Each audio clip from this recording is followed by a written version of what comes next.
Depuis toujours, nos ancêtres ont bâti avec ce que la terre leur offrait.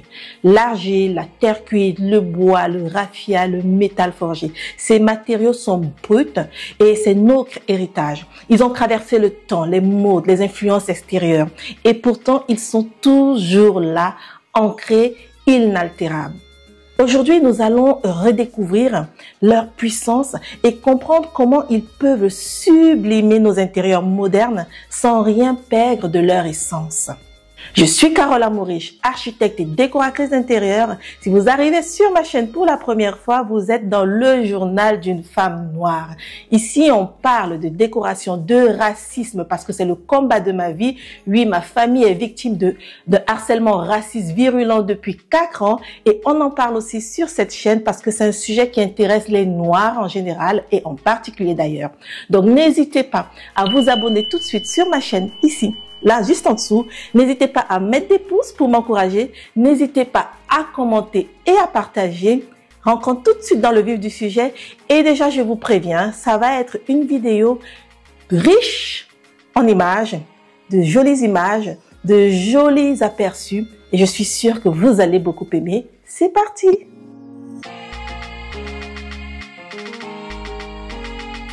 Les femmes Imba de Namibie ont un lien intime avec la terre. Chaque matin, elles enduisent leur peau d'un mélange d'argile rouge et de beurre appelé ochiche. Ce rituel ancestral n'est pas qu'un simple geste de beauté. C'est une protection contre le soleil brûlant, contre la sécheresse. C'est un symbole d'identité, une parure naturelle qui raconte leur histoire, leur culture.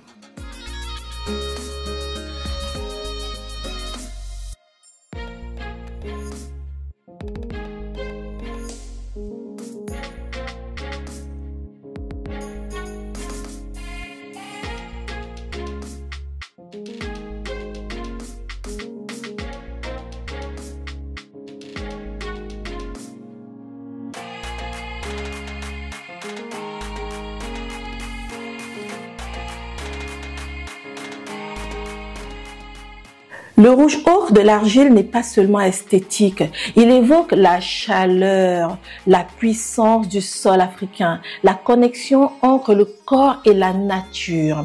Les Imba ne se maquillent pas, elles ne portent pas de fond de teint, elles se fondent dans la terre, elles en deviennent une extension.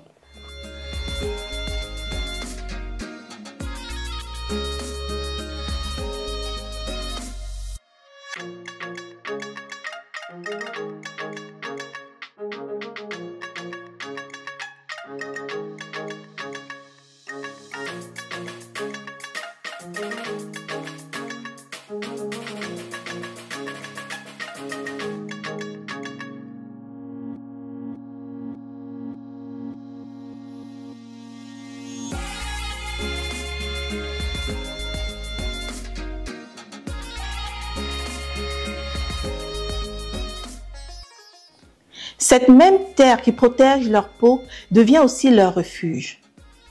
Ici, on ne construit pas avec du béton ni avec des briques importées.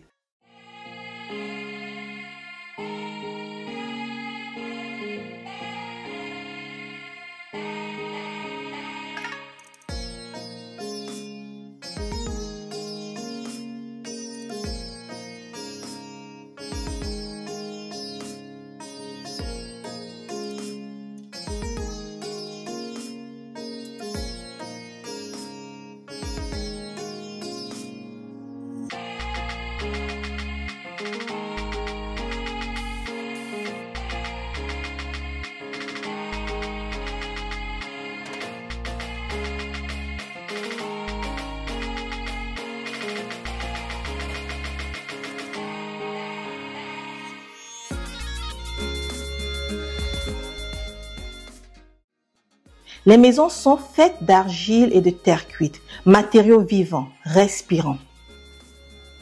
L'argile absorbe la chaleur du jour et la restitue la nuit.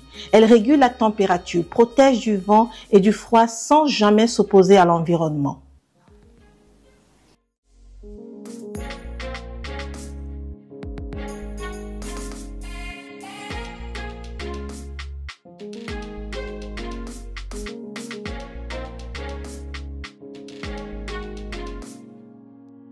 Ces habitations ne sont pas seulement fonctionnelles, elles sont belles, parce que la terre est belle, brute, texturée, pleine de nuances.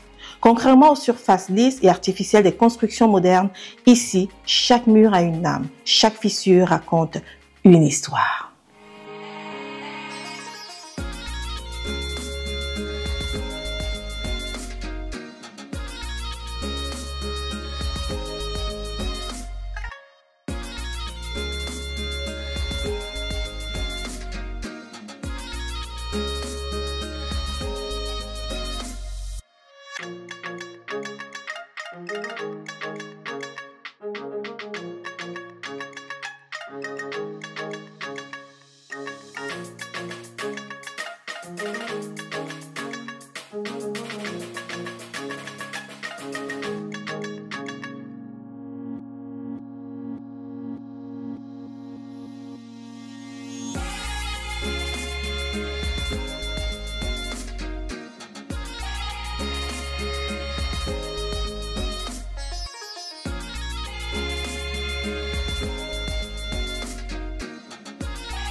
Cette tradition de construction en argile et même en terre cuite n'appartient pas au passé. Non, pas du tout. Elle est toujours là de nos jours. Aujourd'hui, même l'architecture contemporaine s'en inspire. Dans les plus beaux lodges africains, par exemple, les murs en argile et en terre cuite ne sont plus seulement un héritage. Ils sont une signature et un art de vivre.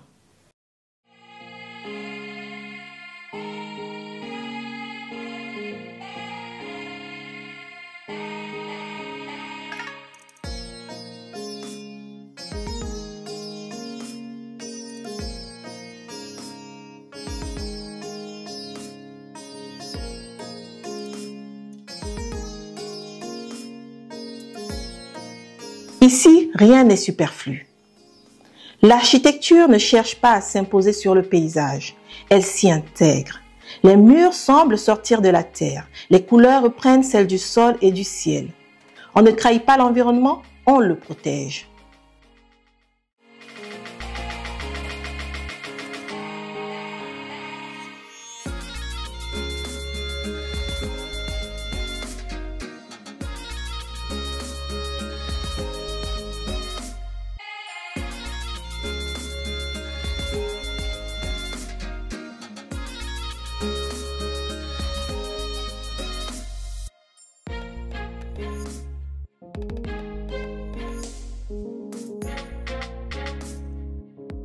Loin du béton ciré ou des enduits industriels, l'argile et la terre cuite offrent une alternative naturelle et élégante. Elles apportent une chaleur visuelle que les matériaux modernes ne peuvent pas reproduire.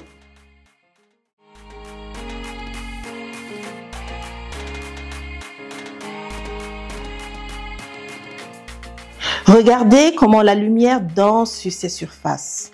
Elle ne rebondit pas froidement comme sur un mur en ciment. Elle est absorbée, diffusée, transformée. Cela crée une atmosphère douce, apaisante et une ambiance qui invite à la sérénité.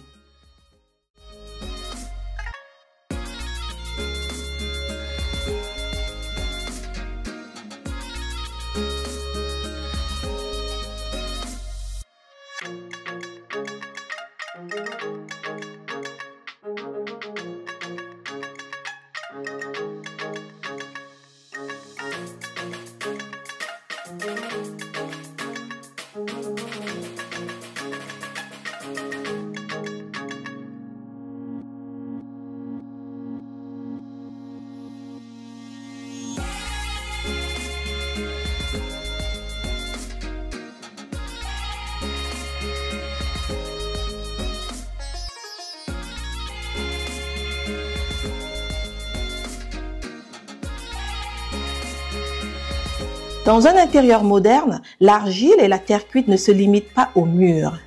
Elles se déclinent en objets, en accessoires, en détails qui donnent une âme à un espace.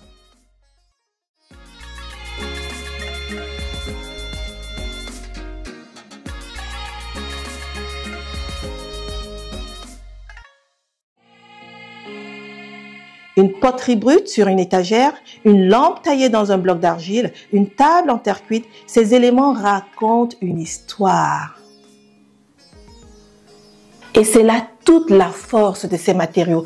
Ils ne sont jamais identiques. Chaque pièce, chaque mur, chaque objet porte l'empreinte de celui qui l'a façonné. Et ce sont des matériaux vivants, comme un lien entre le passé, le présent et pourquoi pas le futur.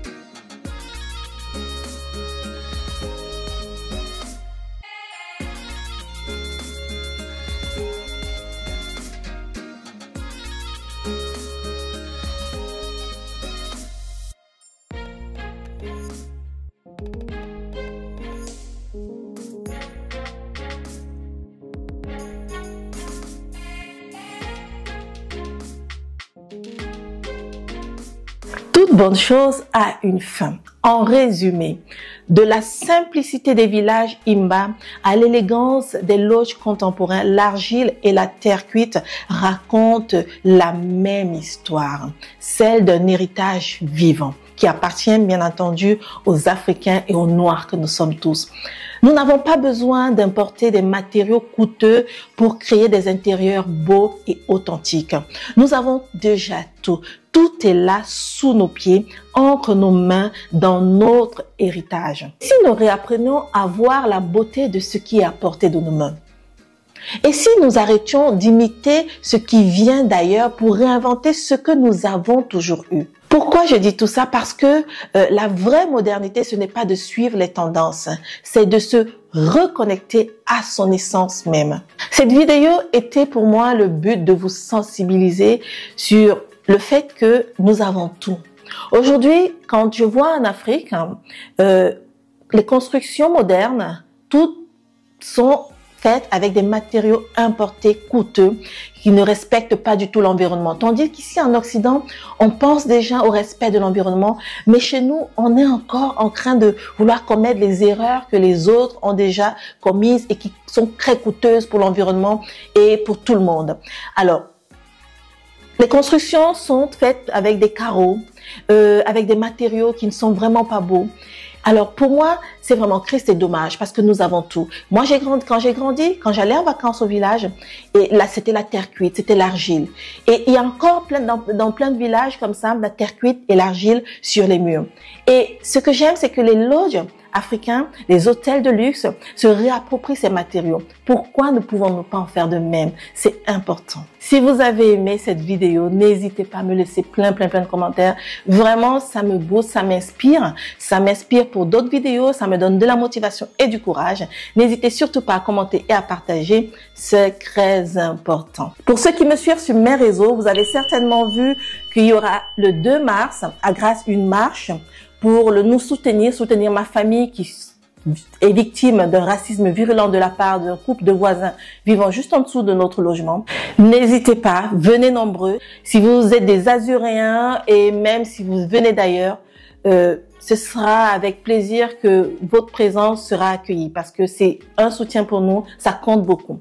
Alors je vous dis à très vite pour une prochaine vidéo. Ciao, ciao!